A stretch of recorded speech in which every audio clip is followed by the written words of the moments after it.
प्रिय विद्यार्थियों, मैं जगमोहन दीक्षित, विषय अध्यापक हिंदी, श्री राम विद्यालय के ऑनलाइन क्लासों में आपका स्वागत करता हूं। आज हम, जैसा कि आप जानते हैं कि आज संपूर्ण भारतवर्ष में ऑनलाइन क्लासेस चल रही है, उसी श्रृंखला में आज हम श्री राम विद्यालय में भी ऑनलाइन क्लासेस का शुभारंभ करने जा रहे हैं। सबसे पहले हम टेस्ट हिंदी अनिवार्य के पदभाग के प्रथम अध्याय का अध्ययन करेंगे, जिसका नाम है संतवाणी। इस संतवाणी को 3 भागों में विभाजित किया गया है। पहला कवि, दूसरा तुलसीदास और तीसरा कृपाराम खड़िया। आज हम संत कवि का अध्ययन करने जा रहे हैं और उनके बारे में संक्षिप्त में परिचय आपको देने जा रहा हूं। हिंदी साहित्य की ज्ञानाश्रय शाखा के प्रतिनिधि यानी प्रमुख कवि कबीर भक्ति काल के महान समाज सुधारक थे।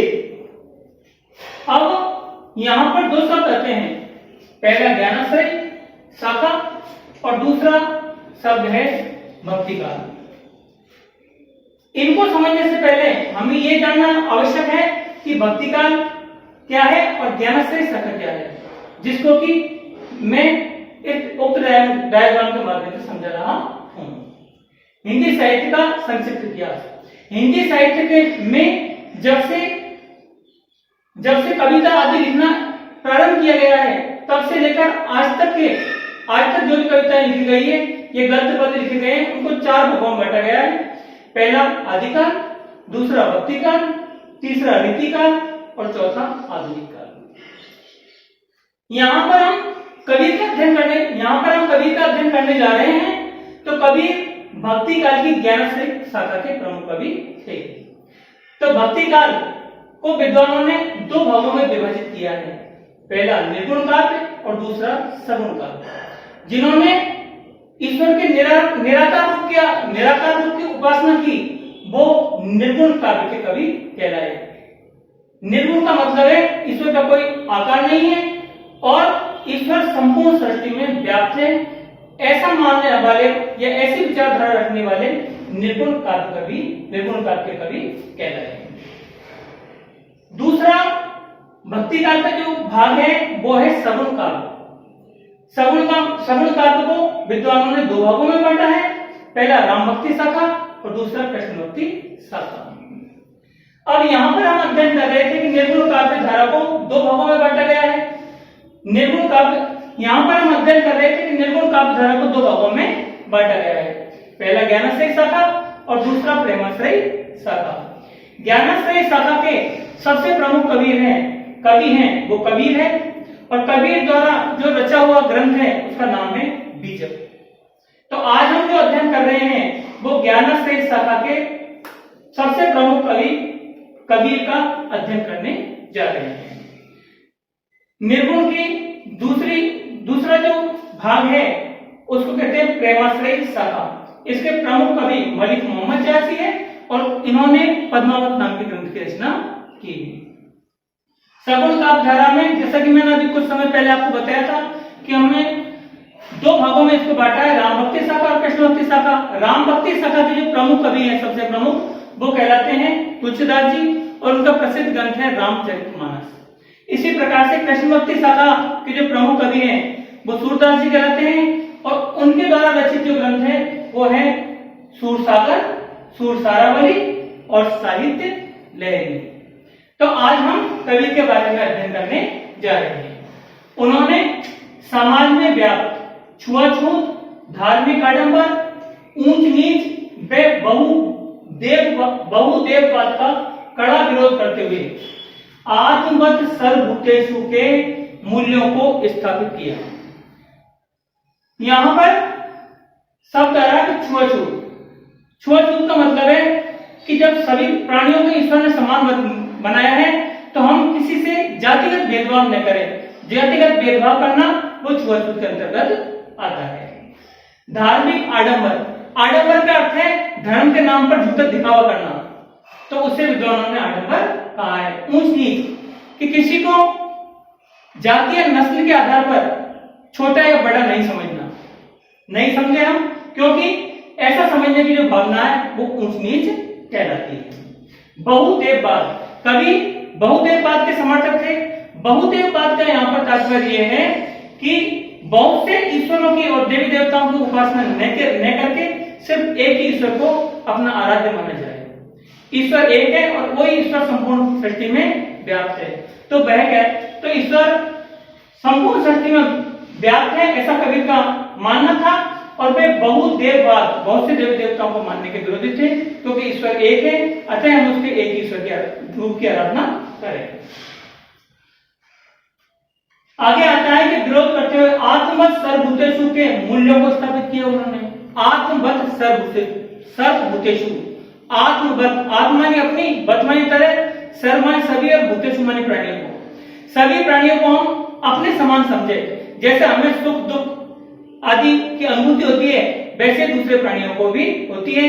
तो हम मन से और वाणी से किसी प्रकार से दूसरे जीवों को कष्ट न पहुंचाएं। कबीर की प्रतिभा में अवाध गति में तेज था। अवाध गति यानी वो कबीर जब बोलते थे तो धारा प्रवाह बोलते थे, बिना किसी झिझक के वो बोलते थे। जो बात कहनी है वो स्पष्ट रूप से कह देते थे।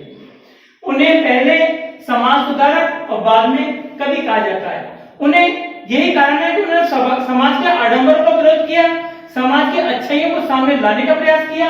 इसीलिए पहले वो समाज सुधारक कहलाते हैं और उसके बाद में कवि कहलाते हैं। आचार्य हजारी प्रसाद द्विवेदी ने कबीर को वाणी का डिक्टेटर कहा है। वाणी का डिक्टेटर, डिक्टेटर का अर्थ है तानाशाह।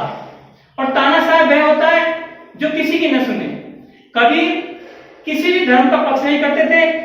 उन्हें हिंदू धर्म में कोई आडंबर या कमियां नजर आती तो उस पर प्रहार करते थे वो, और यदि मुस्लिम धर्म में कोई कमियां हो या आडंबर हो तो उस पर भी वो अपनी लेखनी चलाते थे। इसीलिए उन्हें वाणी का डिक्टेटर कहा गया है, क्योंकि तानाशाह को उनका रवैया विद्वान लोग मानते हैं। कवि ने अपनी सपाट बयानी एवं तटस्थता से समाज सुधार के लिए जो उपदेश दिए उनका संकलन उनके शिष्य धर्मदास ने किया। सपाट बयानी, सपाट बयानी का अर्थ है किसी बात को घुमा फिरा कर न करके और सीधे और स्पष्ट शब्दों में कह देना, तो वो कहलाता है सपाट बयानी। तटस्थ थे वो, तटस्थ वह होता है जो किसी पक्ष न रखे, जिसके लिए दोनों पक्ष समान थे। उनके लिए हिंदू और मुसलमान दोनों समान थे और उन्होंने दोनों के आडंबरों का विरोध किया है। उनका संकलन उनके शिष्य धर्मदास ने किया। उनके उपदेश का जो संकलन है वो उनके शिष्य धर्मदास के द्वारा किया गया, क्योंकि वो पढ़े लिखे तो थे नहीं, और उन्होंने जो भी ज्ञान प्राप्त किया अपने अनुभव से या संत महात्माओं की संगति से प्राप्त किया है। विद्वानों ने इनके बारे में कहा भी है कि मसी कागज छुयो नहीं, कलम गही नहीं हाथ।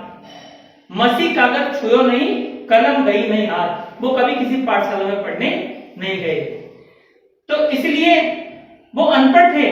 जो भी उन्होंने ज्ञान प्राप्त किया साधुओं की संगति से या अपने अनुभव से ही प्राप्त किया है। कबीर की रचनाओं के संकलन को बीजक कहा जाता है। बीजक के 3 भाग है, साखी, सवर, रमेनी। संत काव्य परंपरा में उनका काव्य हिंदी साहित्य की अमूल्य निधि है। निधि का मतलब है संपत्ति। पाठ्य पुस्तक में चयनित माने चुने हुए कबीर के दोहे सदाचार, सदाचार का मतलब है अच्छा आचरण करने एवं श्रेष्ठ जीवन मूल्यों को अपनाने की प्रेरणा देते हैं। श्रेष्ठ जीवन मूल्य सहयोग, समर्पण, स्वार्थी न होना, परोपकार करना, तो ये सब श्रेष्ठ जीवन मूल्य के अंतर्गत आते हैं। जीवन में त्याग की महत्ता है। स्वार्थ के लिए जीना कोई जीना नहीं है, अतः हम दूसरों के लिए त्याग करना भी सीखें। ये सीख हमें कबीर देते हैं। मानव को हंस की तरह नीर क्षीर विवेक रखना चाहिए। कबीर ने यहाँ पर कितनी अच्छी बात कही है कि मानव को नीर क्षीर विवेक होना चाहिए। जिस प्रकार से हंस का स्वभाव होता है कि वो दूध को और पानी को अलग अलग कर देता है, उसी प्रकार से मनुष्य को भी चाहिए कि दुर्गुणों और गुणों में पहचान करे। जो दुर्गुण है उनको त्याग दे और गुणों को ग्रहण कर ले। जिस प्रकार से जो हंस है वह दूध को ग्रहण कर देता है और पानी को छोड़ देता है। साधु की पहचान जाति से नहीं ज्ञान से होती है। जो साधु है, जो संत है, उनकी पहचान भी ज्ञान से होती है। जैसा कि उन्होंने कहा है कि जाति न पूछो साधु की, पूछ लीजिए ज्ञान, मोल करो तलवार का पड़ी रहने दो म्यान। सत्संगति सार्थक होती है। सत्संगति, अच्छे लोगों की संगति, सज्जनों की संगति, उसको सत्संगति के नाम से जाना जाता है। दुराशा सर्पनी के समान होती है। दुराशा, बुरी आशा न रखें किसी के प्रति, हम अपने मन में दुर्भावना न रखें, क्योंकि किसी के प्रति हम अपने मन में अगर गलत भावना रखेंगे तो उससे दूसरे का काम अहित होगा या नहीं होगा ये तो हम कह नहीं सकते, लेकिन हम जरूर दुखी हो जाएंगे। वाणी में कोई ऐसी मिठास होनी चाहिए और वाणी हम ऐसी बोले जो दूसरों को भी प्रसन्नता दे और हमें भी प्रसन्नता दे। जैसा कि कबीर जी ने कहा भी है कि ऐसी वाणी बोलिए मन का आपा कोय, औरन को शीतल करे, आपो शीतल हो।